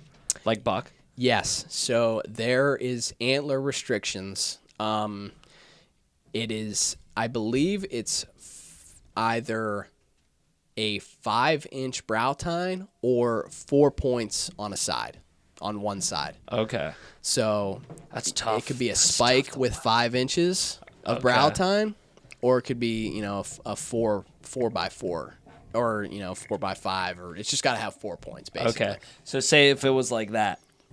So that's almost... So- no, that's 2 right there, right? So Or no, that's- that's 3. that's- No, that's the brow tine right Yes, here, huh? the brow tine is Yeah. 5 inches, so that would be legal. That's good to go. Yes, but if that brow tine wasn't 5 inches, no, it would not be Wouldn't. legal. Now, does it only have to be on the one side? Yes. It has to be just 5 inches on one side? Yes, I believe so. Okay. They make it so tough sometimes for hunters, man. They do. Especially with buck too, and around here it's 3 on one side. Like it has to have at least 3 on one side, and then not including the brow tine. And I'm like, makes it so challenging too whenever you're like out there and you see a buck, Yeah, and all you're thinking about is hunting it. yeah. You gotta know. And that's hard to restrain yourself. I from saw it. something. There was a YouTube video actually recently. I just randomly saw it, and it was these guys hunting. I don't know exactly what they were hunting, but the dude shot a goose during it. And geese are legal like during Tuesdays, Thursdays, and like Sundays or something random, like Really? in whatever state this was. Yeah. And it was like Tuesdays, Thursdays, Sundays after like 3 p.m. or something really weird. I'm just like, why is it so difficult? Yeah. Why do you have to make it so hard? Read the regulations, folks. Yeah. Read the regulations. Yeah. A lot you don't of want to them. get in trouble. Especially if don't. you're hunting an elk, man. And I can only imagine how much trouble you'd get in if you hunted an elk you weren't So supposed what to. if Big if fines, someone yeah. was trying to go do like their first elk hunt? What is like the cost you think associated with it? Like that first year, as far as getting the equipment, getting the license, getting out there, etc. Yeah. So I'm kind of a gear junkie. I love my gear. So you don't have to spend the amount of money that I spend on gear for sure. It makes it more fun though. Yeah, it does. More comfortable for sure. Yeah. But you can buy gear that you need, and especially that first year. I was buying some budget gear because I didn't know what I was getting in for. So I'd buy like puffy pants, puffy jacket for $40-$50 on Poshmark or whatever, just like some used stuff. I would say the biggest cost is just getting out there and getting the license. I was doing some math earlier today, and it's probably around $2,000 for the the license, like the license, the base hunting license in Colorado is like $160 or something. So that's like, that's your base license. Then you got to buy the elk tag itself, which is around, I think it was $900 for just the tag. So, that brings you to $1,100 or so. And then including for us driving gas to get out there, $600 so dollars one way. Or, yeah. Wait, what was it? I think it was $400, $600, whatever. So Yeah. probably $1,000 in gas, just to be That's a hike. conservative. Yeah, especially because my dad's truck, it gets like 25 miles to the gallon. It's like Yeah. if you're driving like a guzzler, like a diesel, or not a diesel, but like a Chevy Colorado or a Chevy Silverado or something, Or an Yeah. F-250, I unfortunately Yeah. drive or drove for a long time. Not fun. That wouldn't be a fun trip for me in the car. I get 12 miles to the gallon, so that would be a very expensive trip for a guy like myself. Damn. Yes. So you wanna, you got to take that into consideration. Yeah. And honestly, it would be even worth probably just flying out there. Right. At that point, if you're not getting great gas mileage or whatever. So that's all stuff you got to consider. But if you're really like starting from scratch, want to get into it, I would say you probably need at least like $4,000 Yeah. to get. Yeah. But that is the cost for entry. So once you get the gear and stuff like that, then it's just the licenses that you're buying. Yeah. And it's $1,100 or whatever. And a lot of that Shut up. gear and experience and stuff can carry over into like other animals, other states as well. So it's kind of an investment you make, but you're not doing it every year necessarily. Yeah. It's the way that I justify it to myself is that it's a hobby. A lot of people have hobbies, right? Everyone should have a hobby. Yeah. And that is my hobby that I like to invest in, and it just so happens that I get a shit ton of meat from it. Hey, if I'm successful. And you showed me your How much freezer. meat did you say? Like 300 pounds or something? Yeah, dude, it was something crazy. 250, 300. Enough for like the next year, essentially, Wow. Yeah. almost. Yeah. That freezer's still stocked up. Oh, man. yeah. We had 110 pounds of ground meat, and Wow. I'd say that's probably a third of it. Wow. If I were to guess, like estimate. What's the crazy. best piece you've had on the elk in terms of cut wise? Dude, the ground meat's pretty damn good. Really? But it's I do also enjoy mixed. the ground meat. Yeah, it's also mixed with pork fat. Okay. So it adds a tasty. little bit of taste to it. But if you're gonna pick out If you on had the a animal cut, like a yeah. cut, Yeah. the tenderloin for sure. You can't beat Really? it. You can't beat it. Yeah, it is so tender. It's like butter. Mm-hmm. Whenever you cook it and you cut into it, the way that I like to make those roasts and like steaks and stuff is I'll throw it, in olive oil, just cover it in olive oil, salt, pepper, or just like an all-purpose seasoning, whatever. Sear it on all sides for like 4 minutes. Internal temp of like 125. Oh yeah. 120, That 125. sucker's red. Yeah. That's the way it should be. Yeah, just let that baby soak for 10 or 8-10 minutes or whatever. Man. And cut into it, man. It's literally like slicing butter. You could just push your knife down into it and just slices. It's I mean awesome. the roast that we had, man, like that was incredible. Yeah. Because that meat that we had was like if you had an actual roast, it would, like I was saying, it'd just be dried out. But that was like actually tasty, easy to eat. Like didn't have to chew it at all. Yeah, that stew is really good. Oh, It's one of my favorite things to make. Yeah. Now is the tenderloin, that's right underneath. I'm trying to think on like their body, Yeah. So right it's underneath like, their spine, right? yeah. That's what I thought. Basically, Okay. it's like right above their pelvic bone on the inside. Okay. Yeah, because you got the back strap on the outside, tenderloins on the inside. Inside of it. Gotcha. Yep. And then you can make steaks out of that, right? Yep. That's Make what I steaks, roasts. We do roasts a lot of the time, just like a big hunk of meat. But yeah, cut steaks out of it. Whatever. Roasted whole. The steak's pretty good when you chop it up. Oh yeah. Steaks are good, man. You had steak the first time you did. came out here. Yeah, the steaks are fire. I can confirm. Yeah, I'll have to give you guys something to take home. Is it better than you take the elk steak over a cow steak any day of the week? 1,000,000 times out of 1,000,000. Really? Yeah. I'd say from my mean, first experience, I could see myself going that way. I got to have more. I still have some at home to use, but it's pretty good.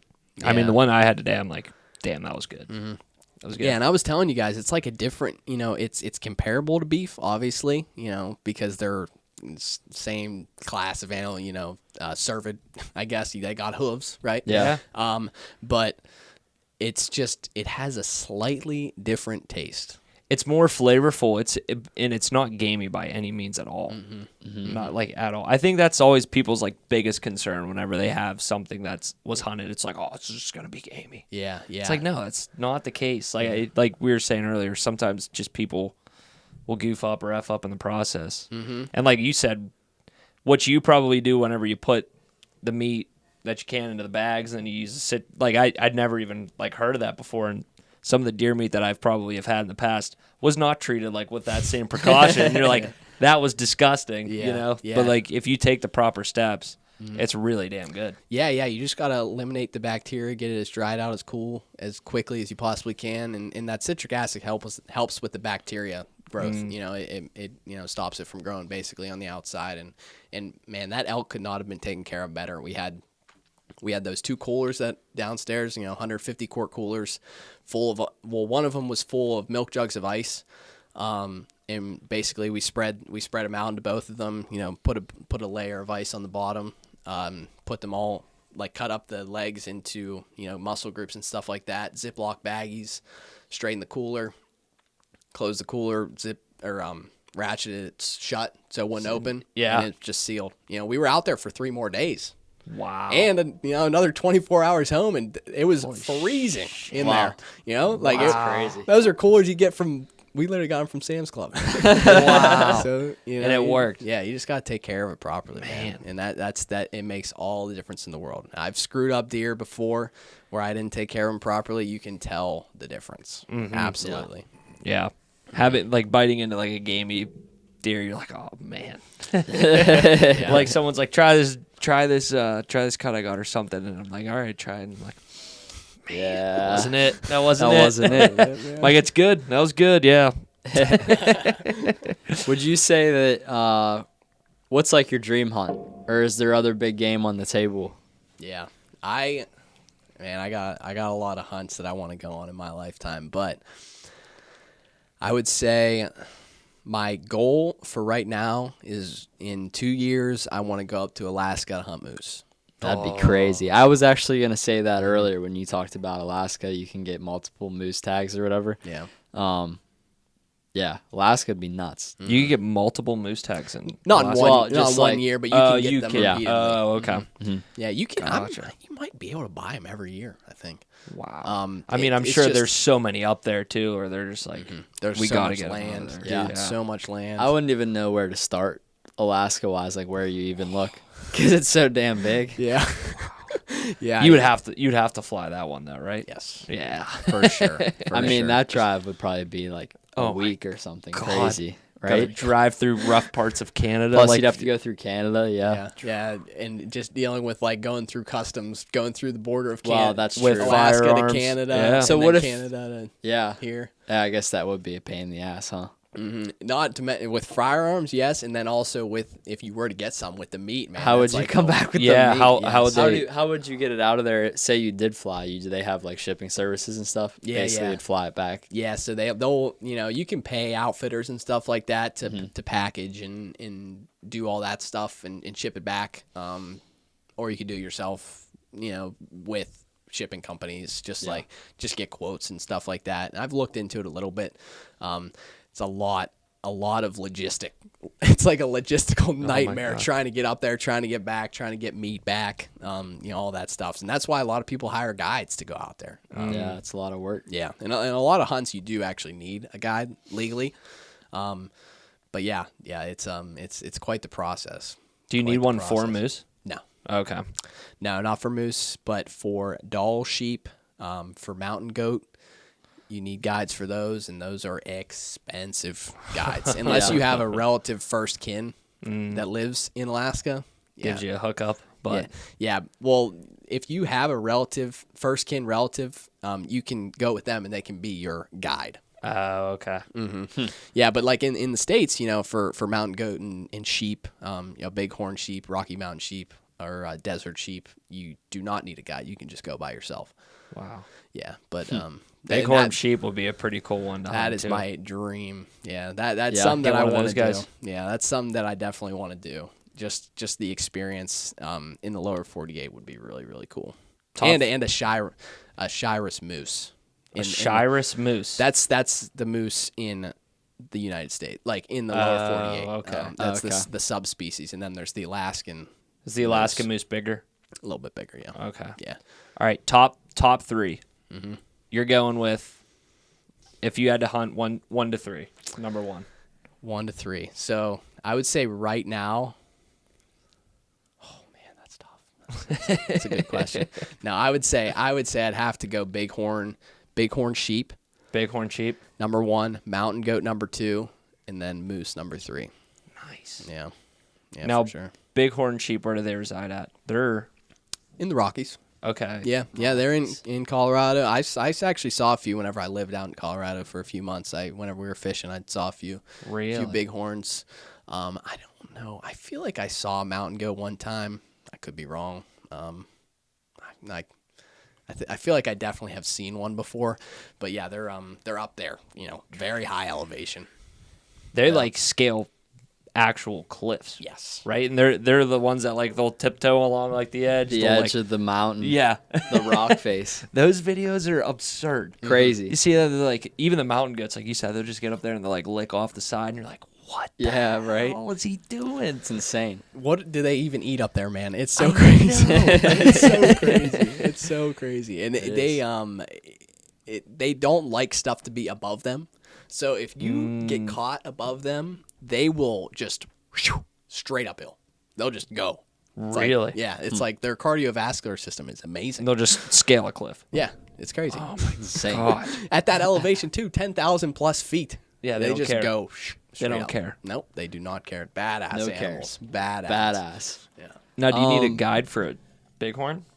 Not in the lower 48. No, Okay. not in the lower 48. Hey, it's attainable then. You can do it. Oh yeah, for sure. Oh yeah. You're young too. Yeah. Well, we're all young, but you got time. Like you've kind of developed this love for it early, and like you have a bunch of years of opportunity now Yeah. to be able to do it and then pass it down as well. Yeah. Super blessed for that, and super grateful to have the opportunity. Excuse me. Just the opportunity. It's that natty Right. light. It'll get ya. Yeah. Sponsored this podcast by Natural Light Beer with a older style. That's the can on it. vintage retro can. It is. Not sure when it's from, but It is cool though. makes I it think look cooler. Makes it look cooler, and I think psychologically it makes the beer taste better. I think so too. Actually, When a shitty beer comes in a cool can, you're like, the can is cool, so it's all right. yeah, makes it better. It's tolerable. Yeah. Oh yeah, 100%. What would you say? Since graduating college is like the biggest thing you've learned, just in life in general, not necessarily can be hunting as well, but Biggest thing I learned, man, just like learning how to be, like how to manage your time. Just budgeting your time, basically treating your time like a very valuable resource because it is. You know? Not saying yes to things that you don't really want to do. You know, like figuring out what it is that you're passionate about, what it is that you want to invest your time, invest your money into, and going out and pursuing that passion, being dedicated to it, just being 100% all in. It's you know, something that I picked up in baseball, but it just becomes so much more apparent whenever you graduate and whenever you have that time by yourself. Yeah. And you're just like, all right, yeah, like I got to work, I got to make money, but there's other stuff I want to do. And if I want to do it, you know, I got to get started now. yeah, That is such being a little true selfish point. sometimes, like with your time, is big, and I feel like it's a struggle sometimes with myself to be like, I want to make sure that I don't blow this person off, but I want to do this instead. Yeah, and I think I'm there. when we did our last episode, you mentioned that was one of your big things this past year, right? Was Yeah. getting a regimen, like a structured time, especially during the week. Like you said, I think especially whenever you come out and you get a job and then you get thrown into the daily regimen of like work, weekend break. Yeah. Work, weekend break. And then it's like, all right, what are we doing during the week? That's that what am I grinding so hard for and work for to do? And like you said, to be regimented in what you want to do outside of work, like obviously when you're in work mode, like it's grind time. You know, like you're blocked off. That's your time to do that, bust your ass. But then like out of work, a lot of times like I feel like we just come back and you're like, oh. But then there's shit that you do want to do that makes you happy. Yeah. And like especially a huge ass hunt like that, you have to plan that out. And that's got to be so planned out and time oriented, time regimented, like. And it's something that I'm like working on like weekly too, because I feel like sometimes I got to get back in the morning grind, like you said, man. Because like I would get up in the morning for a little bit, but then the just getting out the bed was kicking my ass, making the days longer. But I'm like, quit being soft. Yeah. Because your hours back from like home after you're done working, you're like, man, there's not enough time in the day. Yeah, But it feels if you're that way. If you're better with your time, man, like Yeah. you could do the shit that you really like. Yeah. and Yeah. what you want to do. Yeah, and I hate whenever people are like, man, I just don't have the time to do it. I'm like, man, that's a sorry ass excuse. 100%. Like, you got the time. Everyone's got the same 24 hours, man. It just depends on how you use it. Like, you don't have, it's not a priority. I Right. wish people would say it's not Yes. a priority for me It's- right yeah, now. Yes. that's No one big. wants to Because admit that's the fault. truth. Yes. That's the truth. Yeah. Is it's No, not a priority. Exactly. No one wants Yeah. to admit fault on their own. They're like, no, it's just not enough time. Like, dude, no, it's not. No, like, dude, seriously. Yeah. You can find the time to do what you want to do, and sometimes that just takes sacrifice. You know, you got to sacrifice certain things to achieve what you want. And you guys are doing it right now. look at what you're doing right now. Like, you're taking the time to, you know, it's the Friday before Christmas. Merry Christmas, everyone. Yeah, Merry Christmas. Christmas. This is our seasonal Christmas episode. Appreciate you letting us come here and freaking do it on Christmas too, man. Shit. Yeah, man. So it's just like, you know, you got to figure out, and, you know, what time? It's 9:30 at night. You know, we're out here. We're having fun. We're doing what we want to do. I'm trying to get into this sort of stuff. You guys have been doing it 30 episodes, man. Like, it's just, you're trying to figure out what you want to do, what you're passionate about, and go ahead and do it. You know, you can find the time. You grind it. Your hunting videos, I think, would be pretty damn good too, man. Like, is that the game plan? Yeah. Get in and start recording? Yeah. And I actually got to show you, I just finished editing my first video of, I do got my laptop in here. Yeah. We'll plug it. We are 100%. We'll clip it. Yeah, for sure, man. And, it's so I'm kind of playing the long game right now. I just finished editing. It was my hunt up in northern PA, rifle deer hunt. Okay. And, you know, it's the opening weekend of rifle season. So me and my dad, we go up to my dad's, you know, our old neighbor, really good friend of my dad's. He's got a cabin up in Potter County.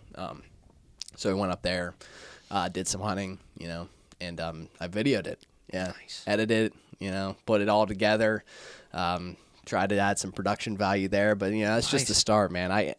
What I'm planning on doing right now with my YouTube and you know, like kind of my structures, I want to start posting 4 videos a month.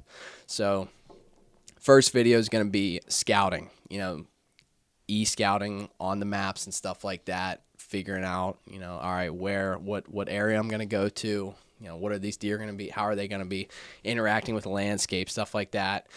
Second video is going to be the actual hunt itself, you know, produced, edited, music, all that stuff, voiceover, all that stuff. Video after that is going to be the gear that I used. And then the fourth video is going to be the, you know, lessons learned, what I learned from the hunt, you know, just like kind of tying in a nice little package, nice little bow. I like it. Yeah. And like I said, I'm playing the long game. So that video is actually going to come out a year from, November 2024. Because I figure, you know, you might as well make it relevant to the time. True. And I didn't want to press myself to get it out in November and, you know, lack. Squeeze it. Yeah, squeeze it in, lack quality. I wanted to kind of plan it out. So I have my schedule for this year. Every month I'm going to do a specific video. Nice. I think it's, January, steelhead fishing. February is, shed hunting for elk antlers up in Elk County. March, what am I doing in March? Walleye fishing, I think. Nice. April, camping. May, total archery challenge up in Seven Springs. They got like this event. It's like a big archery shoot. Oh, is it like a competition? Yeah, hitting targets and stuff? Yeah, they have 3D targets set up on the slopes and everything. Nice. It's like a big like archery thing. Really? They do it all over the country. It's really cool though, man. I'll have to check that out. Cool. Yeah, and then, you know, so on and so forth. You got it regimented though, man. That's awesome. You got it planned out. You got it planned. We were just talking about it. That's the key. The first step to YouTube success, honestly, is like having a plan, and then also be willing to play the long game and like have patience. Yeah. Even if you don't see results right away, because YouTube's probably one of the most competitive video platforms at this point, just because it's so established. There's so many people on it. But you break through, it doesn't take a lot of subscribers and a lot of views necessarily in the grand scheme of things to start, you know, being able to monetize and also just have fun with it at the same time, grow a community. Yeah, like you're fishing and hunting, you're doing the things you love, and then it's like in the meantime, let's string this together and make some videos with it. Yeah, exactly. Yeah, and you just kind of relaying my message for people to get into it, man. Like just like spending time. You guys were talking about on your last podcast, right? Spending time outside. That's what I want to follow up. This is like the closing question I want to ask is, in America, maybe the world, but primarily we're worried about America right now. Hunting has kind of declined in a way. It kind of has negative connotations in the media. People aren't growing up with it as they were like historically in the past. So, like, what do you think your message can do about that? And what do you think we should do as, like, a country to be able to turn it around the other way? Yeah. That's a great question. And it is sad that hunting has taken on such a bad rap. And it's the fault of our own, really. You know, a lot of people, you know, you have this very stereotypical, all right, there's like a cute little deer, and then like a hunter in like a flannel vest comes rolling through the woods with a shotgun, deer camp, drinking beer, you know, shooting deer, doesn't matter what it is. It's, you know, I understand that. And like some people kind of joke about it and things like that. But it just brings a lot of negative attention, I think. And I think that if you kind of change the narrative a little bit, actually inform people, because people that hunt, they understand it's just a joke, but a lot of people don't understand that it's a joke. Right. You know? Yeah. So like if you portray yourself in a better light, you kind of show that, hey, listen, we are all on the same team. Do you enjoy spending time outside? Do you enjoy looking at deer? Like, do you enjoy watching elk move around? You know, do you enjoy going to Yellowstone Park, seeing buffalo, seeing, you know, mule deer, elk, black bears, grizzly bears? Do you enjoy seeing that? Because we do too. Yeah. As hunters. That we love it more than people that don't hunt probably do. You know, we know more about the animals because we have to. We know their habits. We love watching them. We love seeing them. And all of the money that is raised for these conservation initiatives, for preserving these habitats, it's all coming from hunter dollars. Oh, yeah. There's this act that they passed a while ago. It's called the Pittman-Robertson Act. And essentially what that is a tax on every single hunting item, article of clothing, weapon, ammunition, hunting license sales. And this tax is probably the only example in all of history where a group of people was like, yes, please tax us. Yeah. To pay for this. And they raise billions of dollars a year for these conservation acts, these conservation initiatives, saving these public lands so that these animals, you know, a lot of people think that the reason that animal populations are declining and the reason that, you know, you're not seeing animals like you used to, and like animals are becoming endangered, extinct. It's not because of hunters. No. It's because of the habitat is gone. It's just gone. Like, you know, there's the constant sprawl of civilization, subdivisions popping up everywhere. Right down the road, man, it breaks my heart. There's this huge farm. It is beautiful, beautiful deer country.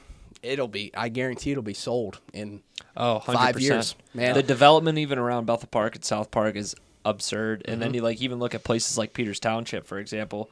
We were talking about Washington County and like the deer that are down there, and that it is just getting sold left and right. Yeah. And their habitat's gone. It's so sad, man. It is so sad, and just, man, it like breaks my heart to see. And it's no fault of the farmers either. Like, they just get older.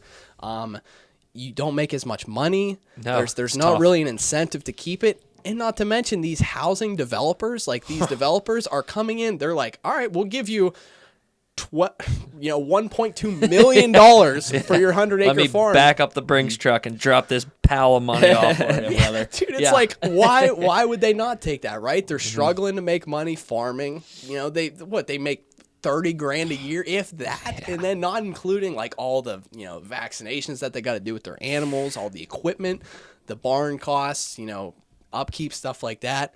And that's just an example of here in Pennsylvania. If you go out in Colorado, Wyoming, you know, those big western states, subdivisions are popping up everywhere too, man. There's huge fights for, you know, these animal populations in these specifically wintering grounds, because, you know, people aren't going to live in they aren't going to live on steep mountains where these elk are usually hanging out. It's just too rugged. But these elk got to go somewhere in the winter whenever those mountains are covered with snow. They got to go to the flat areas, the areas that are easily developed, the areas where these cities are at. And that's where people are building subdivisions, building fences, and just destroying the habitat, man. And it's constantly on the decline right now. And like, if I could reach people and, you know, tell them anything, even if they're anti-hunting, if they don't know anything about hunting, like it's kind of like a bell curve, right? There's like 10% of people really against hunting. There's 10% of people that are really for hunting. And then there's 80% of people in the middle that have no idea about it. They just don't understand what it's like. They don't understand, you know, what the reasoning is.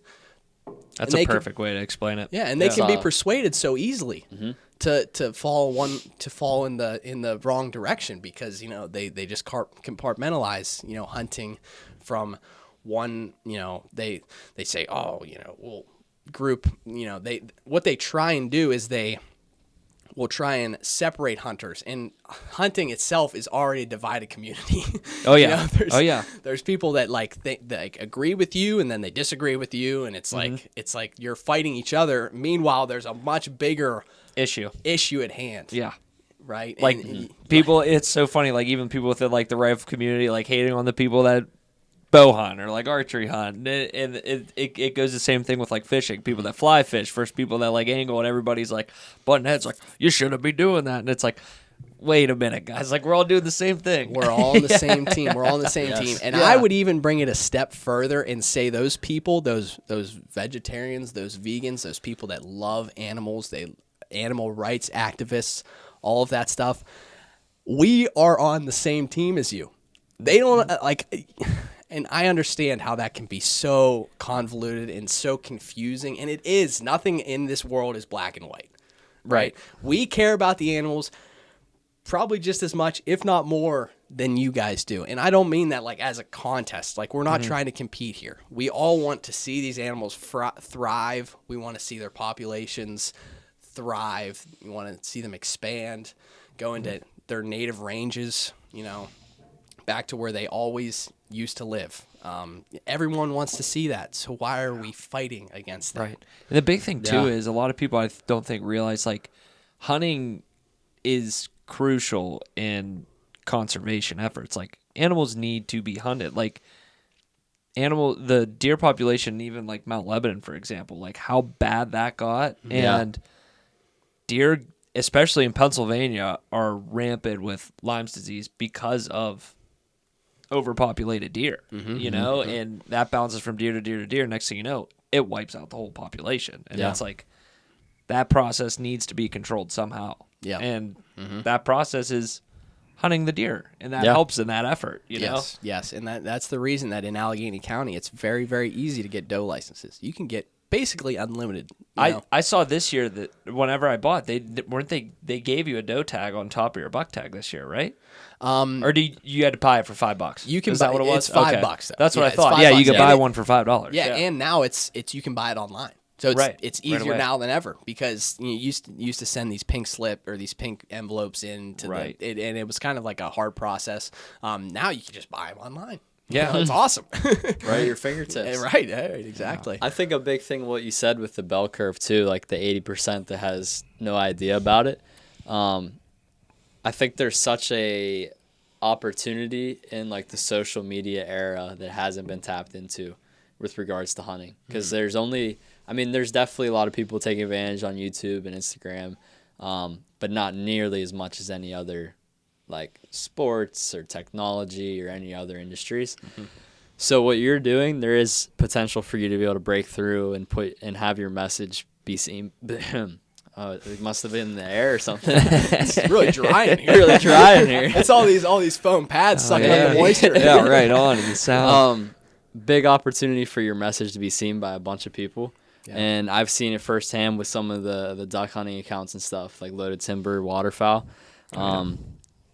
They're just putting out like really cool, like epic, like their videos. They're 45 seconds long or so, but they're like the Drake songs and stuff. Them blasting duck out of the sky, or not even, just like seeing them in the video, and it makes it relevant and like interesting to the younger generation.